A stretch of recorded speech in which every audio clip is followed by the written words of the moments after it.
The Rock and Roll Unraveled Show.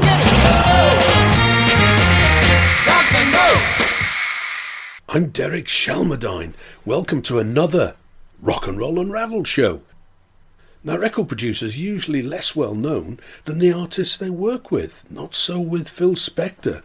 During his golden age, the 1960s, people would refer to the latest Phil Spector single rather than the name of the recording artist. Now, this is the story of one of the most famous producers in rock and roll history. Well, you've guessed it, the Phil Spector story. And to get us in the mood, this is one of his wall of sound classics.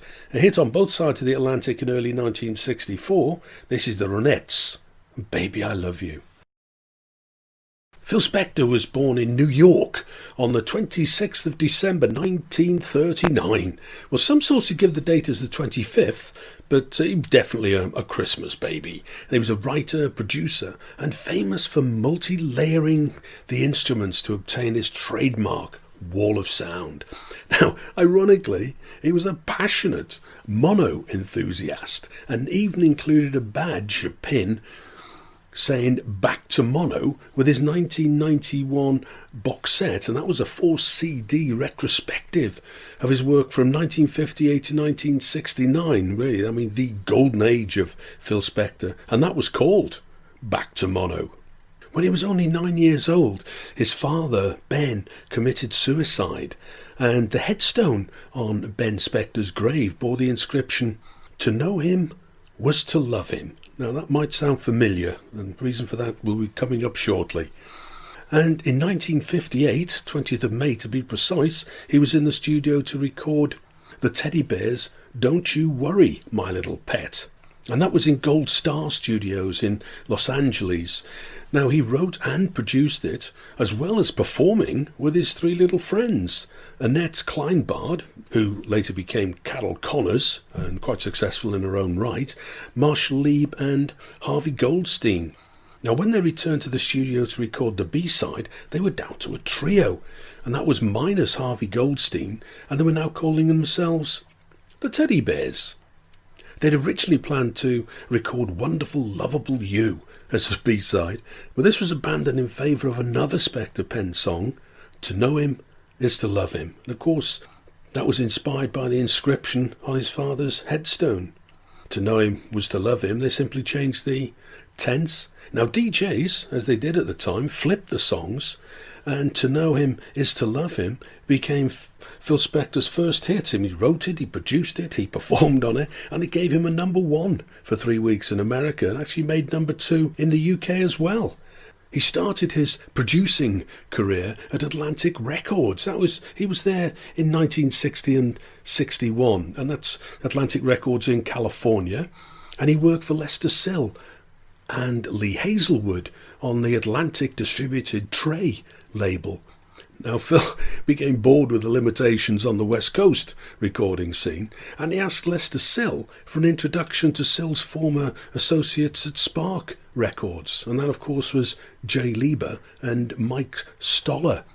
Around the May 1960, he moved to New York to work for Lieber and Stoller, and initially he worked as a session guitarist on a number of Atlantic singles, people like the Coasters, Benny King. He's also accredited with playing the guitar solo on the Drifters on Broadway. His very early production experience came with Ray Peterson, with Karina and Curtis Lee, Pretty Little Angel Eyes. Now, they were both on the Dune label and both American hits. He was also asked to produce some major R&B stars, Laverne Baker and Ruth Brown. One of his very early productions came on the 23rd of February 1961, when he was involved with the Top Notes and their recording session for Twist and Shout. Now, it was released on Atlantic Records as the B-side of another song recorded that day, Always Late, Why Lead Me On. Now, he produced that in a joint effort with Jerry Wexler, and the record label itself credits his involvement as, quote, supervised by Phil Spector. Well, Burt Burns co-wrote the song, And he was actually really quite disappointed with the final version by Phil Spector and the Top Notes, so he took the song to the Isley Brothers at Wand, and this time Burt Burns handled the production personally, and he gave the Isley Brothers their first hit on both sides of the Atlantic. But the song itself, Twist and Shout, is probably best known for the cover version by the Beatles, and it was released in the UK on their debut album, Please Please Me, and in America it was included on their first ever American album, and that was Introducing the Beatles, released on the small independent VJ label. This is the Phil Spector and one of his earliest productions, the Top Notes, Twist and Shout. You're listening to Derek Shelmerdine with the Rock and Roll Unravelled show. Now we're looking at the career of one of the most famous producers in rock and roll history, Phil Spector. But before continuing with the story, there's an opportunity to win a signed copy of my book, Rock and Roll Unravelled. Just check out the link on my homepage on rockandrollunravelled.com and answer a simple question and you're in the draw for a signed copy of the book. Now, Rock and Roll Unravelled tells the story of rock and roll from its roots to mid-1970s punk, and Record Collector magazine reviewed it and described the book as comprehensive and invaluable. Now, good luck with the competition, but meanwhile, back at the plot. Now, we're still at Atlantic with Phil, and we're now talking about Ruth Brown, the R&B singer. Now, she was one of the most important artists at Atlantic. In fact, Atlantic Records was known as the house that Ruth built. She had 24 Billboard Top 40 R&B hits between 1949 and 1960. No UK hits, but that was the way it was in the 50s and early 60s. Very few of these R&B and doo-wop singles ever had any kind of impact on the UK charts. But in May 61, Ruth Brown released a single called Anyone But You, and it was credited as Supervision Phil Spector, but of course Ruth Brown's run of R&B hit records was now over. Now there was the Gene Pitney release in the September, Every Breath I Take, but he certainly did find success. On the 2nd of October 1961, he entered the Billboard Top 40 with the Paris Sisters. I Love How You Love Me, credited as supervised and arranged by Phil Spector. That was actually an American number 5. It was their first of 2 American hits, and they didn't score in the UK either. But now we get into the golden era for Phil Spector, the Phillies label and the wall of sound. It was the autumn of 61 when Phil left Atlantic and set up Phillies Records with Lester Sill, hence the record label name, Phil Les, and success with the first release, Phillies 100. On the 11th of December 61, the Crystals entered the Billboard Top 40 with There's No Other Like My Baby, and it climbed to number 20. Now, the first half a dozen releases on Phillies are quite interesting. The second one was Joel Scott with Here I Stand, and the third one was another Crystals song. This is now the April of 62, and this was Uptown, and that got to number 13. A couple more followed, Ali Hussein and Chopsticks, and the wonderfully titled Lieutenant Colonel Bogey's Parade from Steve Douglas and his Merry Men. But then Phillies 105, of course, were back with the Crystals, and in the July he released the rather controversially titled He Hit Me and It Felt Like a Kiss. Well, that was a Goffin and King song. It was immediately withdrawn, as you can imagine, with a title like that, and that was replaced by a Gene Pitney song, He's a Rebel. Now, the story of He Hit Me and It Felt Like a Kiss and He's a Rebel is involved, to say the least. Now, I've already covered that story in detail in a previous Rock and Roll Unravelled show called The Story Behind the Song. So just check out the podcasts on my website to listen to that, and that's rockandrollunravelled.com. In essence, the Crystals weren't available at the time of recording. Now, despite 3 of the first 6 singles on Phillies being from the Crystals, Phil Spector decided that he couldn't wait and brought in Darlene Love and her backing group, The Blossoms, and on the 13th of July 62, Darlene Love recorded He's a Rebel. and it became a hit. It entered the charts on the 6th of October, and it gave Phil Spector his first American number one. And that was also a hit in the UK. That got to 19, and it gave the Crystals their first UK hit. But the great thing was that the first time the Crystals knew about the record was when they heard it on the radio. Now, the song also introduced arranger Jack Nitzsche, and this would become a long and rewarding relationship between Jack Nitzsche and Phil Spector. And he also used, on most of all of these singles, session musicians known as the Wrecking Crew, and they included keyboard player Leon Russell, drummer Hal Blaine, guitarist Barney Kessel, and the sax solo on He's a Rebel, courtesy of Steve Douglas. Now, time for a little bit more music, and this is a taste of what was to come. This was the beginning of Phil Spector's Wall of Sound. It was his first release on Phillies, and it's the Crystals. There's no other like my baby. Bob B. Sox and the Blue Jeans. They were the first Wall of Sound group to have an American hit after the Crystals. That's Bobby Sheen, Darlene Love and Fanita James. Now, Darlene and Fanita, of course, are from the Blossoms. And Bobby Sheen and Darlene Love actually shared the lead vocals on various Bobby Sox and the Blue Jeans tracks. They had their first hit in the December of 1962 with Zippity Doo Dah. It gave them a number 8 in America and a number 47 in the UK. And that was their only UK hit, though they did have a couple in America. And it was 1963 when Phil Spector decided it was time to part company with co-owner Lester Sill. To mark the occasion, Phil Spector released a Crystals song, Let's Dance the Screw, Parts 1 and 2. Well, I think to say it was released is a bit of an overstatement. A handful of copies were pressed, and he gave a copy marked a DJ copy, not for resale, to Lester Sill. So this is now a very, very collectible single.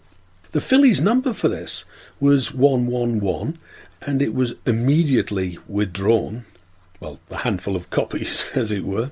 And now there's an urban myth that says that the Crystals recorded this for contractual reasons, and Phil Spector effectively produced an unsaleable record. But the received wisdom is that basically Spector thought he was making all the money on the label with hit after hit, and he didn't really want to share it with Lester Sill. Anyway, they had a big fallout, and eventually Lester Sill sold his share in Phillies to Spector, and he sold it for $60,000. And in various interviews, Lester Sill said that he sold out basically at a very low price because he just didn't want the aggravation with Phil Spector. Now, the 11th of May 1963 was a bit of a red letter day for the Phillies label, with 2 different singles entering the Billboard Top 40. The first one was the Crystals, Da Doo Ron Ron. That was their 5th American hit, gave the number 3, and their second UK hit, number 5. And it said that it was originally recorded with Darlene Love on the lead vocals. But Spector thought that Love's voice sounded a little too old for a song that was about young Love. So the Crystals recorded it with Lala Brooks taking the lead vocals, and Cher is one of the backing voices that can be heard. Sonny actually worked for Phil Spector, and he introduced Cher to Phil Spector. The other single to enter the charts on that date, the 11th of May, 63, was Darlene Love, and that was her first solo hit with Today I Met the Boy I'm Going to Marry. Interestingly enough, the Darlene Love single reuses the catalogue number from the Crystals' Let's Dance the Screw. As I said, it wasn't really an official release, though there are official copies pressed up. So that Phillies 111 you can find on the Crystals' Let's Dance the Screw and Darlene Love's Today I Met the Boy I'm Going to Marry. That was Darlene Love's first American solo hit, but she was no stranger to the Billboard Top 40. She'd had a hit as The Crystals with He's a Rebel, as we heard earlier, and also as one of the singers on Bobby Sox and the Blue Jeans, Zippity Doo Dah. And that wasn't a hit in the UK either, and she didn't have any UK hits in this particular era. Now, I keep saying that things aren't hits in the UK, And it's interesting to remember that the music scenes in the early 1960s were very different in America and the UK. Beat groups were very much to the fore in the UK with Mersey Beat and R&B groups like the Animals and the Stones. And they really did dominate the UK music scene. That was unlike the 1950s when it was American artists that were dominating the UK charts. In fact, the tables were about to turn when in early 1964 UK groups dominated the US charts in what became known as the British Invasion. There's a previous Rock and Roll Unravelled show about how Mersey Beat groups actually led the British Invasion. Just check out the podcasts on my website, rockandrollunravelled.com. Now, it was the August of '63 that the Crystals had their sixth and last American hit with Then He Kissed Me. And the label's great. It gives the arranger as Jack Specs Nietzsche and the engineer as Larry Levine. Now, Larry Levine is the guy that engineered most, if not all, of the Wall of Sound music. Now, the Crystals may have been on their last American hit, but 2 weeks later, the Ronettes had their first American Billboard Top 40 success with Be My Baby. And they had 5 American hit singles, and they had 4 UK hit singles, including the Be My Baby, which was their first hit on both sides of the Atlantic. And the Christmas of '63, oh, what a time for Christmas records. That was when Phil Spector released his A Christmas Gift for You album. Actually on the 22nd of November, which is the same day that John F. Kennedy was assassinated. But it didn't make an appearance on the UK charts until 1972 when it was released on the Apple label. And the session artists on the album include Brian Wilson of Beach Boys fame. He plays piano on several of the tracks. And of course we have a taste of what Phil Spector thinks White Christmas should sound like. And interesting to note that it was Darlene Love that he chose to sing that Christmas classic. But the Ronettes' fifth and final American top 40 hit came with Walking in the Rain in the November of '64. Now, it might have been the end of the road for the Crystals and the Ronettes, but Phil Spector was about to release the Righteous Brothers on an unsuspecting world. Righteous Brothers were Bill Medley and Bobby Hatfield, not actually kith and kin, and they'd been around a while. In May '63, they released their first single, Little Latin Loopy Loo, on the Moonglow label. That was written by Bill Medley. In fact, they released a bunch of singles on Moonglow before their first Billboard Top 40 on Phillies. I mean, the Ronettes and the Crystals hits might have dried up, but the Righteous Brothers was very definitely the next big thing. And on the 26th of December '64, their You've Lost That Loving Feeling made its mark on the Billboard Top 40. It spent 2 weeks at number 1. And in fact, in the January of '65, You've Lost That Loving Feeling entered the UK charts, and it also made number 1 in the UK for a couple of weeks. And BMI reported that You've Lost That Loving Feeling as the most played song on radio and television in the 20th century. Whoa, some feat there. Now, there's a strong chance you've actually heard this before, but no self-respecting Phil Spector story would be complete without the Righteous Brothers, You've Lost That Loving Feeling. You're listening to Derek Shelmerdine and the Rock and Roll Unravelled show with a look at maverick producer Phil Spector. Now, some of the groups and artists mentioned in this show are on tour now, and to see the latest tour information, dates and venues, check out my website, rockandrollunravelled.com, and at the top you'll see 60s and 70s artists touring now. These are people whose careers started in the 60s and 70s, and there are tour details on there for over 150 bands and artists who are out and about. Well, back to the story. The Righteous Brothers' fourth and final Phillies hit came in December of '65 with Ebb Tide. Gave them a number 5 in America, and it was the third and last UK Spector hit as well. It gave them a 48 over here. Now, the Righteous Brothers had a very acrimonious split with Phil Spector, as most people do. It really started when they joined the label, and he added his name to the B-side of Loving Feeling, a track called There's a Woman. It had been written by Bill Medley and Bob Hatfield, and it gave him 33% of the royalties. They were never happy about that. Now, Bill Medley was much more of an independent thinker than Spector was used to, and there were contractual issues between Moonglow and Spector's deal, and the Righteous Brothers went off and signed to MGM, and Spector sued MGM. The whole thing ended in very much in tears. But as when the Righteous Brothers joined and they were the next big thing, he'd already teed up his next big thing, and that was Ike and Tina Turner. Well, it was Tina Turner really. And in the May they released the colossal River Deep Mountain High. Well, I say colossal, I mean it might be a classic now, but at the time it only made number 3 in Britain, and it crawled to just 88 in the American charts. Now, Spector was expecting this to be a number 1 all over the place, and he was devastated. I mean, a handful of Phillies releases followed, and it was very much the beginning of the end for the Wall of Sound. And that was Phillies number 131. The Ronettes had their last hit in the October of '66 with I Can Hear Music. I mean, that just made a very, very brief appearance at number 100. It was the last Ronettes single on Phillies, and it was actually the last Phillies hit. And what's interesting is now you can see that Phil Spector's lost interest, because on the record label it says producer Jeff Barry. And the last ever Phillies single, Phillies 136, was released in the June of '67, and that was Ike and Tina Turner with A Love Like Yours, Don't Come Knocking Every Day. Now, that was written by Holland Dozier and Holland, who were a very successful songwriting team from the Motown label.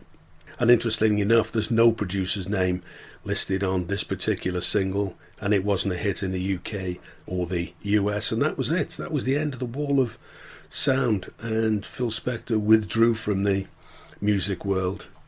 Well, on the 14th of April 1968, he married Ronnie Bennett, who was the lead singer with the Ronettes. Sadly, that didn't work out either, and they were divorced in 1974. By 1970, he was very much back on the music scene. On the 27th of January 1970, John Lennon was in the studio to record his third solo single, Instant Karma, and it was apparently written, recorded and mixed in a single day. And the lineup included George Harrison, guitar, Billy Preston, keyboards, Klaus Voormann, bass, and Alan White, drummer. And on the label it says, produced by Phil Spector, with Phil Spector in capital letters. That was Lennon's first collaboration with Spector as a producer, a hit on both sides of the pond, number 3 in America and 5 in the UK. Now, John and George were very impressed with the result, so much so that they invited him to take the Get Back recordings and turn them into an album. Well, this is John Lennon's third solo single, the Phil Spector produced Instant Karma. Instant Karma led to Phil Spector working with the Beatles on their last album, and he also worked on many of the early solo albums for John and George. Well, he started work on what were the Get Back tapes on the 23rd of March 1970. Just over a week later, at the blink of an eye for Phil Spector, it became the Beatles' swan song, Let It Be. It entered the UK charts on the 23rd of May 1970. But Paul McCartney was never happy with the final product, and he reworked it over 30 years later as Let It Be Naked. As I mentioned, Phil Spector worked regularly with John and George on their early solo albums, but that all came to an end in the February of 1975 with the making of John Lennon's rock and roll album. Now, John Lennon made this during his famous Lost Weekend, which was about 18 months long, and he enlisted Phil Spector's help to produce an album of some of his favourite rock and roll songs. As you can imagine, the sessions proved to be highly volatile and eventually fell apart. Now, Spector had paid for the studio sessions, so he believed he was entitled to the results and absconded with the tapes Well, Lennon finally retrieved the recordings, but he actually only used 4 of the Phil Spector produced tracks on the final album. And there were You Can't Catch Me, Sweet Little 16, Just Because, and Boney Maroney. And that was the last time certainly Lennon and Spector ever worked together. Now, in the May of 1979, Phil Spector was working with the Ramones on their album End of the Century, and that was at Gold Star Studios. Now, they started recording on the 1st of May 79, but it wasn't released until the following February. One of the tracks on the album was Baby, I Love You, originally a Ronettes single in 1964. And what's interesting is when the single was released in the UK in the January, it reached number 8 in the charts, which was actually a better placing than the original Ronettes hit had managed. They only managed to achieve number 11. But the recording sessions weren't happy times for the Ramones. I mean, they typically spent as little time as possible recording an album. They liked to be out on the road, and they became very bored with the constant retakes that Spector demanded. A typical Ramones album had cost about $60,000, and End of the Century reputedly cost more than $200,000. Well, Spector brought in a bunch of musicians, Barry Goldberg keyboards, Jim Keltner drums, Steve Douglas sax. Once again, Larry Levine was the engineer. And the recording time was about 3 weeks, and the mixing to finished article was 6 months. Phil Spector was determined to get it right. And the original contract was actually for 2 albums, but after this first one, End of the Century, neither Spector nor the Ramones could stomach making another album together. Well, we heard Baby I Love You, the Ronettes 1964 version, at the top of the show, and this is Phil Spector now with the Ramones and the same song, Baby I Love You. 1977 saw another unlikely combination with Phil Spector working with Leonard Cohen on his album Death of a Ladies' Man. Again, Phil Spector brought in some of his favourites, Wrecking Crew musicians, Hal Blaine drums, Steve Douglas sax and Barry Goldberg keyboards. Most of the songs had joint writing credits for Cohen and Spector, and the engineer again was Larry Levine. Apparently there was much alcohol consumed during these sessions, and they became really rather shambolic to say the least. But Spector and Cohen argued about everything. Spector, as he would like to, he waved a gun around during the recording sessions, and he actually wouldn't let Cohen anywhere near the mixing sessions afterwards. And in an interview, Leonard Cohen described the album as, and I quote, an experiment that failed. Well, the end literally came for Phil Spector on the 3rd of February 2003 when actress Lana Clarkson was found dead at his home. She was actually found by his driver, Adriano de Souza, and she was slumped in a chair in the foyer of Spector's mansion in Alhambra, Los Angeles. She had a gunshot wound through the roof of her mouth. Well, Spector was charged with murder, but it took a little over 6 years for justice to run its course. The first trial ended in September 2007 when the jury failed to reach an agreement, but at the second trial he was found guilty, and in May 2009 given a sentence of 19 years to life. Well, that's it. I've been Derek Shelmerdine. You've been listening to the Rock and Roll Unraveled show and the story of the one, the only Phil Spector. If you're into social media, check me out on Twitter at RNR Unraveled and Facebook at Rock and Roll Unraveled. Remember, you can win a copy of my book, Rock and Roll Unraveled. Go to the website, rockandrollunraveled.com. All these Unravels have 2 L's, by the way. And click on the link to the competition. And join me again next time for another look at a little piece of rock and roll unraveled. Now, to play us out, the last ever Wall of Sound Phillies single. This is Phillies 136. This is Ike Tina Turner with A Love Like Yours. Don't come knock, knock, knocking every day.